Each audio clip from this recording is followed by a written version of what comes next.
자, 이어서 모닝 리포트 넘어가 보겠습니다. 오늘도 세 종목 준비가 되어 있는데요. 첫 번째 종목은 앞서 모닝 뉴스에서 나왔던 KB금융입니다.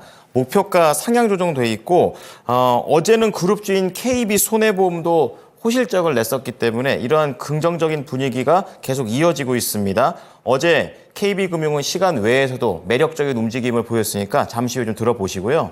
이제 두 번째는 피부 미용 의료기기 관련주 비올입니다. 목표가 상향 조정돼 있고 그리고 실적에 대한 긍정적인 내용들 올해 한 단계 가격 레벨업을 한 이후에 약간의 횡보세를 보여주고 있는데 상승을 위한 모멘텀이 있을지 들어보겠습니다. 마지막으로 이수그룹의 바이오 회사죠. 이수 앱지스입니다. 희귀 의약품에 대한 모멘텀이 나오고 있습니다. 또 일각에서는 수확의 시기가 돌아왔다 이런 얘기들이 있는데요. 내용들 알아보겠습니다. 세 개 종목 어떻습니까? 네, 증권가에서도 개장 전에 이 세 가지 종목들에 상당히 주목을 했습니다. 그 가운데 첫 번째로 KB금융, 하나증권의 리포트부터 함께 보시죠. 네, 일단 실적이 서프라이즈가 나왔죠. 2분기 순이익은 1조 7,320억 원으로 전년 대비 15.6% 증가하면서 시장의 컨센서스를 큰 폭으로 상회했고 어닝 서프라이즈라는 평가를 받습니다. 시중금리가 하락하면서 이에 따라 기타 비이자 이익이 전 분기 대비 크게 증가했고요. 홍콩 ELS 관련된 충당부채 환입이 발생했고 금호타이어발로도 환입이 발생을 했습니다. 일단 은행에 대한 순이자 마진 자체는 하락을 했지만 타행보다는 하락폭이 적다는 점에서 긍정적인 포인트가 살아있는데요. 이뿐 아니라 보통주 자본 비율도 17bp가 크게 올랐습니다. 금융회사의 자본 건전성을 가늠할 수 있는 대표적인 지표라고 보시면 되는데 이 비율이 높으면 높을수록 건전성이 높다고 평가가 되고요. 목표치를 넘어서는 만큼 배당 여력이 크게 확대가 될 수가 있겠습니다. 실제로 총 주주 환원율은 39%를 기록할 것으로 보이는데 자사주 매입 소각도 역시나 4천억 원 정도를 결의했다는 점 볼 수 있겠습니다. 결국에는 지금 실적이 증가하는 구간이기 때문에 주주 환원책이 더 확대가 될 수가 있겠고요. 증익이 기대되기에 내년 이후에도 주주 환원율이 상승할 수 있겠습니다. 이에 따라서 단기간 사실 KB금융은 높은 이 주가에 대한 상승률을 보였는데요. 그럼에도 불구하고 추가 상승 여력이 충분하다고 봤고요. 중장기적으로 봤을 때 현재는 PBR 0.7배 정도인데 0.8배를 상회하는 시도하는 주가 흐름들이 나타날 것이라고 평가했습니다. 이에 따라 목표 주가 11만 원까지 상향 조정했는데요. KB금융 차트 보겠습니다. 네, 최근에 밸류업 종목들 다시 올라오고 있습니다. 특히나 KB금융 시가총액 10위 내에서 굉장히 탄탄한 모습을 기록하고 있는데요. 지금 보시면 4월까지 약간 조정을 받았다가 결국 5월과 6월 그리고 7월에 다시 한번 한 단계 레벨업된 주가의 흐름들을 보여주고 있습니다. 20일 이동평균선도 훌쩍 상회하는 분위기 속에서 다시 한번 신고가 부근인 9만 원 정도까지 올라오고 있다는 점 확인해 볼 수 있겠습니다. 네, 두 번째 종목입니다. 비올인데요. KB증권에서 리포트를 냈습니다. 역시나 실적에 대한 기대감이 상당히 큽니다. 2분기 영업이익은 95억 4천만 원 정도로 전년 대비 67.5% 증가하며 컨센서스를 상회할 것으로 보이는데요.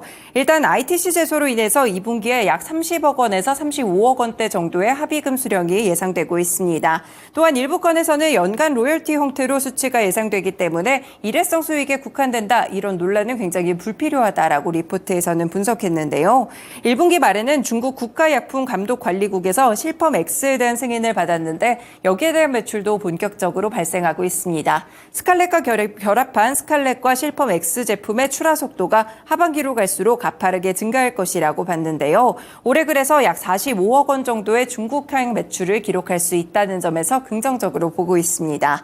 비올의 올해 영업이익은 377억 원 가까이가 될 것으로 보이는데요. 하반기에 가면 북미 지역은 성수기에 돌입하고요. 브라질향 매출도 증가하고 있기 때문에 관전 포인트가 굉장히 많은 종목이라고 봤습니다. 이에 따라 비올 목표 주가 16,000원까지 상향 조정했습니다. 비올 차트도 함께 보시죠. 미용 의료기기 종목들 한때 굉장히 스타성이 있는 종목이었죠. 그래서 3월에도 주가가 퍼포먼스가 급등하는 모습들을 기록했습니다. 그리고 4월과 5월, 6월까지 보시더라도 일단 주가 자체는 어느 정도 횡보하면서 상하단을 다지는 모습이었는데요.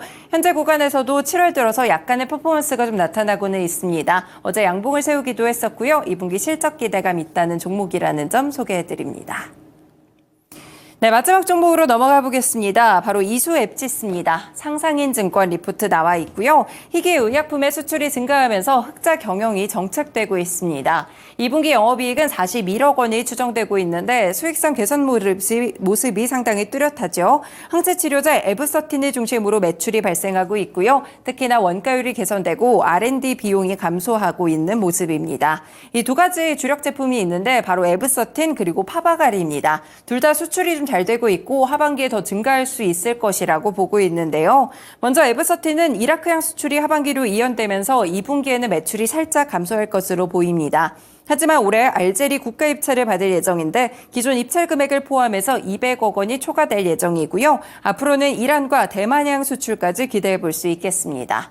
그리고 파브리향 치료제로 불리고 있는 파바갈 역시나 수출 중심의 증가세를 기록하는데 고마진 제품 매출이 성장하고 있고요. 앞으로의 모멘텀들도 있습니다. 바로 신약 쪽인데요. 신약 파이프라인으로 알츠하이머 치료제나 항암제를 개발하고 있기 때문에 기대감들도 상당히 높다고 볼 수가 있겠습니다. 그래서 오늘 목표 주가 9,600원으로 신규 제시했습니다. 이수앱지수도 차트 함께 보시죠.